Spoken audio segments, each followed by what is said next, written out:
Good morning students. आज के इस वीडियो में हम लोग पढ़ेंगे प्रकाश के परावर्तन तथा अपवर्तन।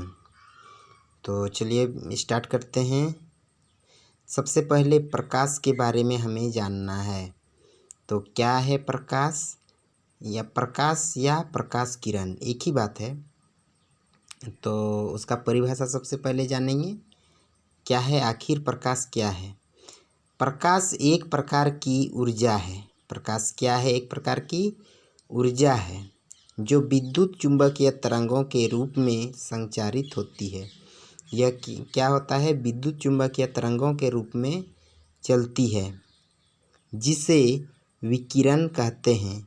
उस तरंग को क्या कहते हैं? विकिरण कहते हैं। सभी प्रकाश स्रोत विकिरण उत्सर्जित करते हैं। जितने भी प्रकाश स्रोत है यह सभी क्या करते हैं? प्रकाश उत्सर्जित करते हैं। विकिरण को स्वयं नहीं देखा जा सकता है, लेकिन यह किसी वस्तु पर पड़कर उसे दृश्यमान यानी विजिबल बना देता है। यानी अकेले वो दिखाई नहीं देता है ना। विकिरण जो है वो स्वयं नहीं दिखता है, लेकिन जब किसी वस्तु पर यह विकिरण पड़ जाता है तो उस वस्तु को क्या कर देता है? यह दृश्यमान बना देता है। इसी विकिरण को प्रकाश कहते हैं। इस विकिरण को क्या कहते हैं? प्रकाश कहते हैं। ठीक है बच्चों, अब आगे बढ़ते हैं। आगे है प्रकाश का परावर्तन। अब प्रकाश के बारे में हम लोग जान गए कि प्रकाश कहते किसको हैं। अब हम लोग जानेंगे प्रकाश का परावर्तन। तो प्रकाश का परावर्तन किसको कहते हैं? परावर्तन का मतलब सबसे पहले समझना होगा। तो सबसे पहले प्रकाश का परावर्तन का मतलब होता है लौटना, है ना। मतलब लौट जाना, रिफ्लेक्ट हो जाना। यानी किसी चिकने चमकीले सतह से प्रकाश की किरण टकराकर वापस लौटने की घटना को प्रकाश का परावर्तन कहते हैं, है ना। जो किसी चिकने सतह पर अगर कोई प्रकाश टकराता है और वापस फिर लौट आता है तो उसको बोलते हैं परावर्तन। प्रकाश का क्या हो गया? परावर्तन हो गया। अब इसका दो नियम होते हैं। प्रकाश के परावर्तन का नियम जो होता है वो दो नियम मुख्य रूप से होता है। दो नियम होता है। सबसे पहले इसके लिए, इस नियम को बनाने के लिए या फिर इस नियम को समझने के लिए सबसे पहले एक समतल दर्पण का रेखा, है ना, ये समतल दर्पण है, इसको समतल दर्पण बना लेते हैं। और इधर से एक किरण जो आ रहा है और यहाँ टकरा करके, है ना, ये वापस चला जाता है इधर, और यहाँ एक अभिलंब खींचते हैं।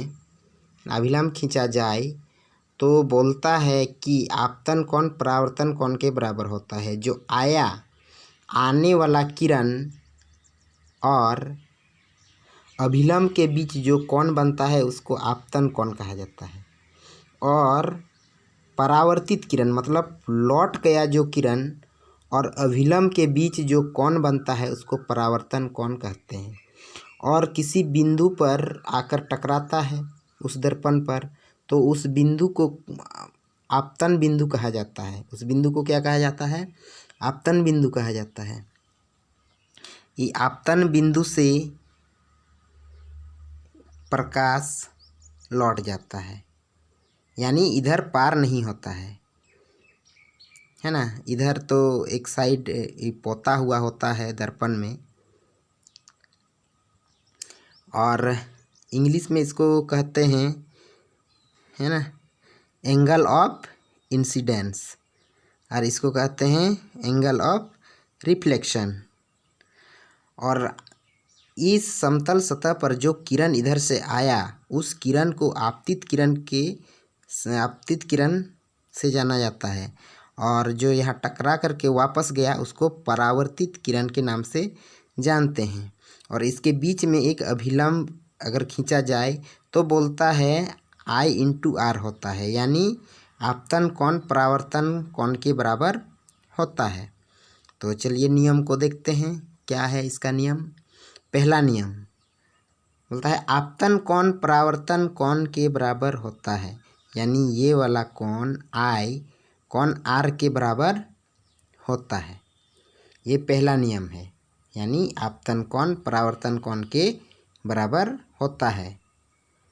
दूसरा नियम, आपतित किरण परावर्तित किरण और आपतन बिंदु पर डाले गए अभिलंब तीनों एक ही तल में होते हैं। क्या होता है, ये आपतित किरण और ये परावर्तित किरण और ये आपतन बिंदु पर जो डाला गया अभिलंब है, यह तीनों एक ही तल में होता है। एक ही तल है ये, है ना। ये आपतन बिंदु पर देखिए कि आपतित किरण परावर्तित किरण और ये अभिलंब तीनों एक ही तल में है। और इसको जिस बिंदु पर किरण आ करके टकराया और लौट गया, उस बिंदु को आपतन बिंदु से जानते हैं। और ये एक क्या है, समतल दर्पण है। तो समझ गए होंगे। तो चलिए अगले वीडियो में फिर मिलते हैं। आज के लिए इतना ही, तब तक के लिए धन्यवाद।